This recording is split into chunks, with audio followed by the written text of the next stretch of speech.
Assalamualaikum warahmatullahi wabarakatuh. Saya Muhammad Irbabul Lubab dari jurusan Teknik Informatika. Saya di sini akan menjelaskan tentang OSI, Data Link Layer dan Internet Layer Protocol.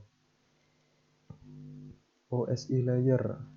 Ketika ISO International Standard Organization membuat standarisasi protokol, maka terciptalah sebuah standar modul referensi yang berisi cara kerja protokol.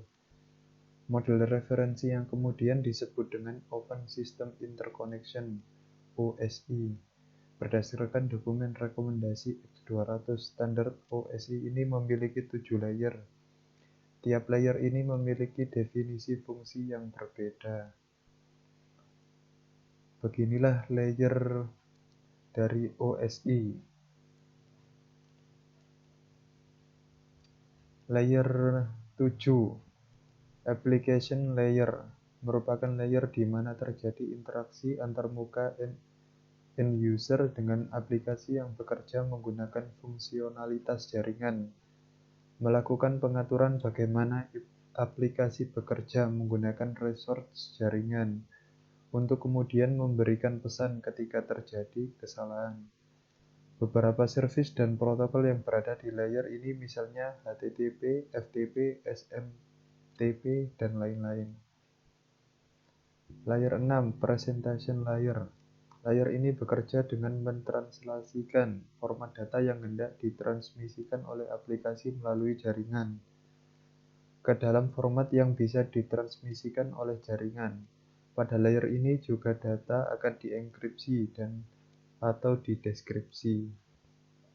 Layer 5, Session Layer. Session Layer akan mendefinisikan bagaimana koneksi dapat dibuat, dipelihara, atau dihancurkan. Di layer ini ada protokol name recognition, NFS, dan SMB. Layer 4, Transport Layer. Layer ini akan melakukan pemecahan data ke dalam paket-paket data, serta memberikan nomor urut pada paket-paket data tersebut sehingga dapat disusun kembali ketika sudah sampai pada sisi tujuan. Selain itu, pada layer ini akan menentukan protokol yang akan digunakan untuk mentransmisi data. Misalkan protokol TCP. Protokol ini akan mengirimkan paket data, sekaligus akan memastikan bahwa paket diterima dengan sukses, acknowledgement, dan mentransmisikan ulang terhadap paket-paket yang hilang atau rusak di tengah jalan. Layer 3, Network Layer. Network Layer akan membuat header untuk paket-paket yang berisi informasi IP, baik IP pengirim data maupun IP tujuan data. Pada kondisi tertentu, layer ini juga akan melakukan routing melalui internet networking dengan menggunakan router dan switch layer 3. Layer 2, Data Link Layer. Berfungsi untuk menentukan sebagaimana bit-bit data dikelompokkan menjadi format yang disebut sebagai frame. Selain itu, pada level ini terjadi koreksi kesalahan, flow control, pengalamatan perangkat keras seperti halnya media access control address, MAC address, dan menentukan bagaimana perangkat-perangkat jaringan seperti hub, bridge, repeater, dan switch. Layer 2 beroperasi. Spesifikasi IEEE 802 membagi level ini menjadi 2 level anak, yaitu lapisan Logical Link Control (LLC) dan lapisan Media Access Control (MAC). Layer 1, Physical Layer. Layer fisikal bekerja dengan mendefinisikan media transmisi jaringan, metode pensinyalan, sinkronisasi bit, arsitektur jaringan seperti halnya Ethernet atau token ring, topologi jaringan, dan pengabelan. Selain itu, level ini juga mendefinisikan bagaimana network interface card (NIC) dapat berinteraksi dengan media kabel atau radio. Proses pengiriman data melewati tiap layer ini bisa kita analogikan seperti ketika kita mengirim surat. Isi surat adalah data yang akan kita kirim, layer 7 sampai ke 5.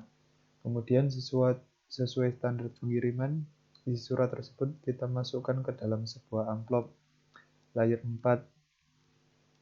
Agar surat kita bisa terkirim, kita perlu menambahkan alamat kemana surat tersebut akan dikirim. juga siapa pengirim surat tadi, layer 3. Selanjutnya surat tersebut kita serahkan ke pihak ekspedisi, dan pihak ekspedisi yang nanti akan mengirimkan surat kita tadi, layer 2 dan 1. Data link layer. Data link layer jaringan komputer merupakan salah satu dari ketujuh macam layer atau lapisan yang terdapat pada OSI, Reference Model for Open Networking.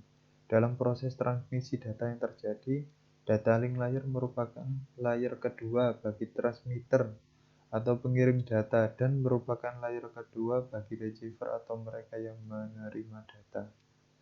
Data link layer sendiri pada dasarnya merupakan sebuah lapisan atau layer pada OSI yang memiliki tugas utama yang menyediakan sebuah prosedur pengiriman data antar jaringan.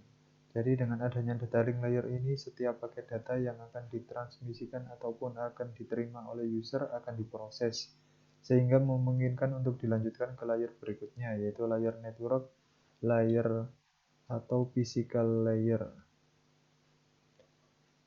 Ciri utama dari data link layer. Satu ciri utama yang terpenting ada pada data link layer ini adalah bahwa data link layer merupakan salah satu lapisan yang secara fisik memiliki alamat tersendiri atau address yang sudah dikodekan secara langsung ke dalam sebuah network card atau kartu jaringan ketika kartu jaringan tersebut pertama kali dibuat. Inilah yang kita kenal dengan istilah MAC. Jadi apabila kita mendengar sebuah istilah bernama MAC address di dalam jaringan komputer, maka hal ini sudah pasti mengacu kepada lapisan atau data link layer ini. Fungsi dari data link layer. Tentu saja data link layer pastinya memiliki fungsi tersendiri dalam keseluruhan jaringan komputer. Berikut ini adalah beberapa fungsi dari lapisan atau data link layer. Melakukan proses grouping secara logik, menyediakan akses ke dalam media menggunakan MAC address, mendeteksi kesalahan pengiriman dan penerimaan paket data, dan melakukan proses pengkoreksian, menggabungkan paket data ke dalam byte, dan menggabungkan byte ke dalam frame. Internet Protocol Layer. IP tidaklah berbasis model referensi 7 lapis OSI, tetapi menggunakan model referensi DARPA. IP mengimplementasikan arsitektur berlapis yang terdiri atas 4 lapis.